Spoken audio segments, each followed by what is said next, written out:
دو بھائی ہیں, ایک آدمی دن رات محنت کر کے وہ اپنا نصیب سنوار رہا ہے, پیسہ کما رہا ہے, مکان بھی بنا رہا ہے, اچھا کھا رہا ہے, اور ایک سونے میں وقت گزار رہا ہے, تو وہ اپنا نصیب بگاڑ رہا ہے.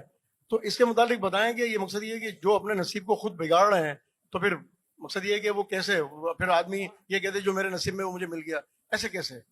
دیکھو نصیب میں جو ہوگا مل کے رہے گا, یہ تو ایک حقیقت ہے. باقی یہ کہ کیا محنت سے نصیب بدلا جا سکتا ہے, یہ ایسا ہی سوال ہے کہ دعاؤں سے تقدیر بدلی جا سکتی ہے کہ نہیں بدلی جا سکتی. تقدیر کسی چیز سے نہیں بدلتی, دعا بھی تقدیر کا حصہ ہی ہوتی ہے.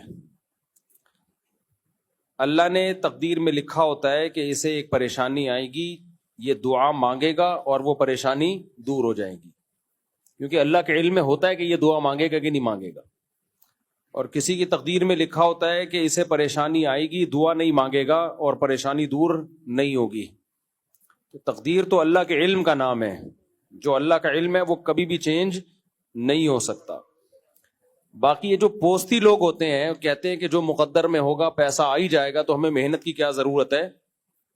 تو ان کو یہ بتانا چاہیے تیرے مقدر میں پیسہ نہیں ہے, تجھے نہیں ملے گا کبھی بھی, تو ایسے ہی سڑے گا ایسے ہی مرے گا. کیونکہ جس کے مقدر میں پیسہ ہوتا ہے عام طور پر, ہمیشہ نہیں, بغیر محنت کے بھی آ جاتا ہے, لیکن جس کے مقدر میں پیسہ ہوتا ہے عام طور پر اس کے مقدر میں محنت بھی لکھی ہوئی ہوتی ہے کہ محنت کرے گا اور پیسہ آ جائے گا. اللہ کو پتا تھا یہ محنت نہیں کرے گا بلکہ یہی باتیں کرے گا کہ نصیب میں ہوگا تو آ جائے گا, نصیب میں نہیں ہوگا تو نہیں آئے گا. اللہ کو پتا تھا یہ باتیں کرے گا, لہذا نصیب میں اللہ نے لکھا ہی نہیں ہوتا. سمجھ رہے ہو, ہر کام نصیب سے ہوتا ہے. شادی بھی نصیب سے ہوتی ہے. اب کوئی کہے کہ میں رشتہ ہی نہیں بھیجتا, میں شادی نہیں کرتا, نصیب میں ہوگی تو ہو جائے گی, تو اس کا مطلب ہے کہ نصیب میں نہیں ہے. کیونکہ جن کے نصیب میں اللہ نے لکھا ہوتا ہے نا کمارے رہیں گے, ان کے نصیب میں یہ باتیں بھی لکھی ہوئی ہوتی ہیں کہ باتیں ہی پھینکتا رہے گا یہ ساری زندگی بیٹھ کے, یہ محنت کرے گا ہی نہیں. اب ہمیں نہیں پتا ہمارے نصیب میں کیا لکھا ہے, اس لیے ہم محنت کرتے ہیں. محنت کرتے ہیں تو پتا چل جاتا ہے محنت لکھی ہوئی تھی. تو نصیب جو ہے یہ پہلے پتا نہیں ہوتا, پہلے پتا ہو تو دنیا کا نظام بگڑ جائے. اس کی مثال ایسے ہے, میں ایک مثال دیتا ہوں نا. زید نے بکر کو قتل کیا. زید نے قتل کیا کس کو؟ بکر کو. بکر کا بیٹا آیا, زید کو پکڑا, بولا تو نے میرے باپ کو قتل کیا, میں تجھے قتل کروں گا. زید نے کہا تیرے باپ کا مرنا نصیب میں لکھا تھا کہ نہیں لکھا تھا؟ ظاہر لکھا ہوا تھا, ہر آدمی کی عمر لکھی ہوئی ہے کہ کتنے, اس سے 1 انچ بھی 1 سیکنڈ بھی زیادہ زندہ نہیں رہ سکتا. تو بھائی تیرے باپ کے مقدر میں جب اس ٹائم پہ موت لکھی ہوئی تھی تو مجھے کیوں مجرم ٹھہرا رہا ہے؟ تو اس کے ہم 2 جواب دیں گے, ایک الزامی اور ایک تحقیقی. تحقیقی جواب تو یہ ہے کہ یہ تو لکھا ہوا تھا کہ اس نے اس وقت مرنا ہے, لیکن یہ لکھا ہوا تجھے کس نے بتا دیا تھا؟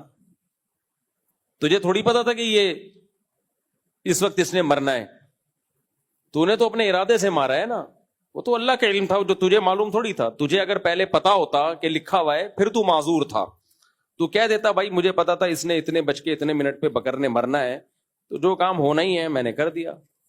کیا خیال ہے؟ لیکن بھائی تجھے تھوڑی پتا تھا. اگر اس کو یہ دلیل سمجھ میں نہ آئے تو جس دلیل سے زید نے بکر کو قتل کیا, بکر کا بیٹا اسی دلیل سے زید کو قتل کر دے. بولے ٹھیک ہے ٹھا, تیرے مقدر میں بھی کیا تھا؟ لکھا ہوا تھا نا, تو میں نے کون سا غلط کیا, تو بھی وہی. تو لکھا ہوا تو ایک حقیقت ہے جو ٹل نہیں سکتی, لیکن اس علم اللہ نے کسی مقرب فرشتے کو بھی یہ علم نہیں دیا, تقدیر کا علم. یہ علم اللہ کے پاس ہے, اور اسی بیس پہ انسان کی آزمائش ہے. اسے پتہ نہیں ہوتا کہ کیا ہے, لہذا وہ اپنے ارادے سے کر رہا ہوتا ہے. وہ تو اللہ کے علم ہے کہ یہ اپنے ارادے سے یہ کام کرے گا, لیکن ہمیں نہیں پتا ہوتا. سمجھتے ہو کہ نہیں سمجھتے؟ اور یہ جو حدیثوں میں آتا ہے کہ جو رشتہ داری جوڑتا ہے اس کی عمر لمبی ہوتی ہے, یہ صحیح حدیث ہے. جو چاہتا ہے کہ اس کی عمر میں برکت ہو, عمر لمبی ہو, وہ رشتہ داری کو جوڑے.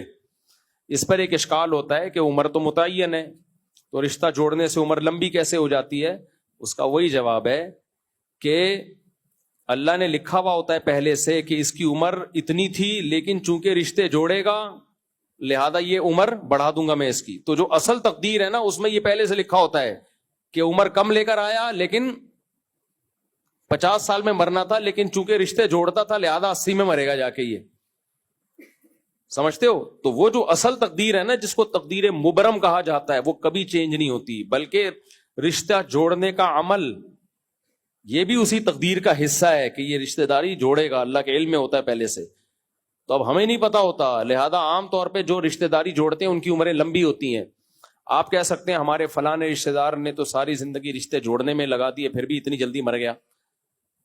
تو اس میں اس کی بات یہ ہے کہ بہت سارے کام وہ جلدی مرنے والے بھی تو کر رہا ہوتا ہے نا.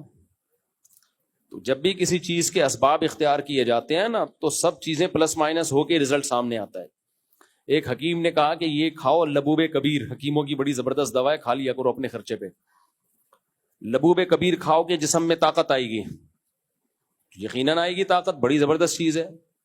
لیکن آپ لبوب کبیر کے ساتھ اس میں چرس ملا کے کھا رہے ہو. آپ صبح 1 چمچ لبوب کبیر کا, شام کو 1 چمچ چرس کا, پھر کہہ رہے ہو کہ یار میرے میں تو طاقت آ نہیں رہی. تو بھائی آپ طاقت لانے کا 1 چمچ اور ختم کرنے کے 2 چمچ کھا رہے ہو. ٹھیک ہے. تو ایسے ہی جو بھی عمل ہے اس سے عمریں بھی بڑھتی ہیں, رزق میں برکت بھی ہوتی ہے, لیکن ہم بہت سارے رزق میں بے برکتی کے اسباب بھی اختیار کر رہے ہوتے ہیں, بہت ساری چیزیں عمر گھٹانے والی بھی کر رہے ہوتے ہیں. تو پلس مائنس ہو کے رزلٹ سامنے آتا ہے.